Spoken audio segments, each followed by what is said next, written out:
Hello, जय हिंद दोस्तों। हम लोग देखने वाले हैं आरपीएफ कांस्टेबल परीक्षा 2024 के लिए आरपीएफ में पिछले वर्ष पूछे गए जीके के प्रश्नों को दोस्तों। तो आइए देखते हैं दोस्तों, ये सब प्रश्न जो है दोस्तों वेरी मोस्ट इंपॉर्टेंट प्रश्न है। इन सब प्रश्नों को आप लोग अच्छे से याद कर लीजिएगा, बार बार रिपीटेड प्रश्न है रेलवे के द्वारा। ओके दोस्तों, तो आइए देखते हैं। इसमें पहला प्रश्न है, राष्ट्रीय पर्यटन दिवस कब मनाया जाता है?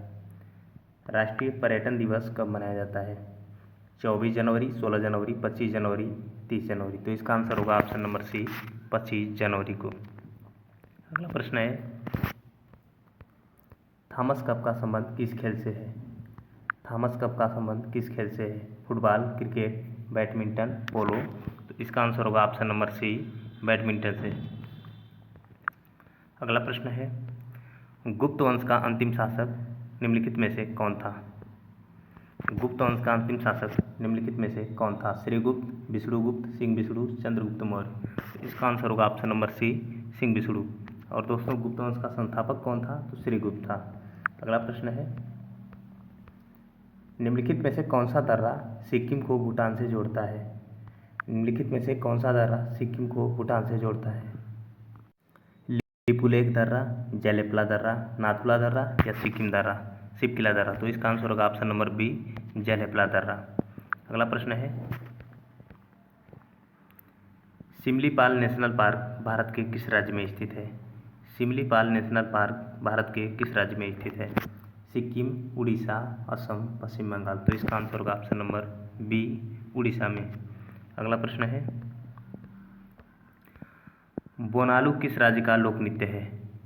बोनालू किस राज्य का लोक नृत्य है? तमिलनाडु, तेलंगाना, त्रिपुरा, उत्तराखंड। तो इसका आंसर होगा ऑप्शन नंबर बी, तेलंगाना। अगला प्रश्न है दोस्तों, निखिल बनर्जी का संबंध निम्नलिखित में से किस वाद्य यंत्र से है? निखिल बनर्जी का संबंध किस वाद्य यंत्र से है? तो इसका आंसर क्या होगा? तो इसका आंसर होगा दोस्तों ऑप्शन नंबर बी, सितार से। अगला प्रश्न है, भारतीय संविधान की हाउस कमेटी के अध्यक्ष कौन थे? भारतीय संविधान की हाउस कमेटी के अध्यक्ष कौन थे? K M Munshi, J B Kripalani, Pattabhi Sitaramayya, A B Thakkar. तो इसका आंसर होगा option number C, Pattabhi Sitaramayya. अगला प्रश्न है, यात्री इब्न बतूता निम्नलिखित में से किस देश का निवासी था? इब्न बतूता किस देश का निवासी था? Afghanistan, Iran, Mongolia, Morocco. इसका आंसर होगा ऑप्शन नंबर डी, मोरक्को का। अगला प्रश्न है, ब्राह्मणों पर जजिया कर सर्वप्रथम किसने लगाया था? ब्राह्मणों पर जजिया कर सर्वप्रथम किसने लगाया था? मोहम्मद बिन तुगलक, अलाउद्दीन खिलजी, फिरोज शाह तुगलक, गयासुद्दीन तुगलक। इसका आंसर होगा option number C, Firoz Shah Tughlaq. अगला प्रश्न है, निम्नलिखित में से कौन सा बंदरगाह गुजरात में स्थित है? निम्नलिखित में से कौन सा बंदरगाह गुजरात में स्थित है? पारादीप, कांडला, मुर्मुगाओ, इनमें से कोई नहीं। तो इसका आंसर होगा ऑप्शन नंबर बी, कांडला बंदरगाह। अगला प्रश्न है,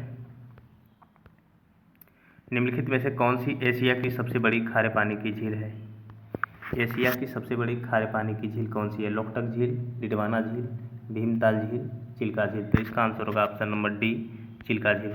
चिल्का झील किस राज्य में स्थित है? उड़ीसा में। अगला प्रश्न है, निम्नलिखित में से किसे सेरीकल्चर कहा जाता है? निम्नलिखित में से किसे सेरीकल्चर कहा जाता है? अंगूरों की खेती, मत्स्य पालन, रेशम कीट पालन, फलों को उगाना। तो इसका आंसर होगा ऑप्शन नंबर सी, रेशम कीट पालन। अंगूरों की खेती विटीकल्चर कहलाती है। ओके दोस्तों, अगला प्रश्न है, हवा में ध्वनि का वेग कितना होता है? हवा में ध्वनि का वेग कितना होता है? 220 मीटर पर सेकेंड, 232 मीटर पर सेकेंड, 343 मीटर प्रति सेकेंड, 110 मीटर प्रति सेकेंड। तो इसका आंसर होगा ऑप्शन नंबर सी, 343 मीटर प्रति सेकेंड। अगला प्रश्न है, विटामिन ए का रासायनिक नाम निम्नलिखित में से कौन सा है? विटामिन ए का रासायनिक नाम कौन सा है? Retinol, thiamine, ascorbic acid, calciferol. तो इसका आंसर होगा ऑप्शन नंबर ए, रेटिनॉल। और विटामिन बी का रासायनिक नाम थायमिन। विटामिन सी का रासायनिक नाम एस्कॉर्बिक एसिड। विटामिन डी का रासायनिक नाम कैल्सिफेरॉल। ओके दोस्तों, तो दोस्तों इसी प्रकार की वीडियो पाने के लिए चैनल को सब्सक्राइब कर लें दोस्तों। आपको डेली आरपीएफ की प्रीवियस ईयर क्वेश्चन के जीके मिलते रहते हैं। ओके दोस्तों, तो दोस्तों आप लोग डेली इस प्रकार के प्रश्न पाने के लिए चैनल को सब्सक्राइब कर लें। जय हिंद।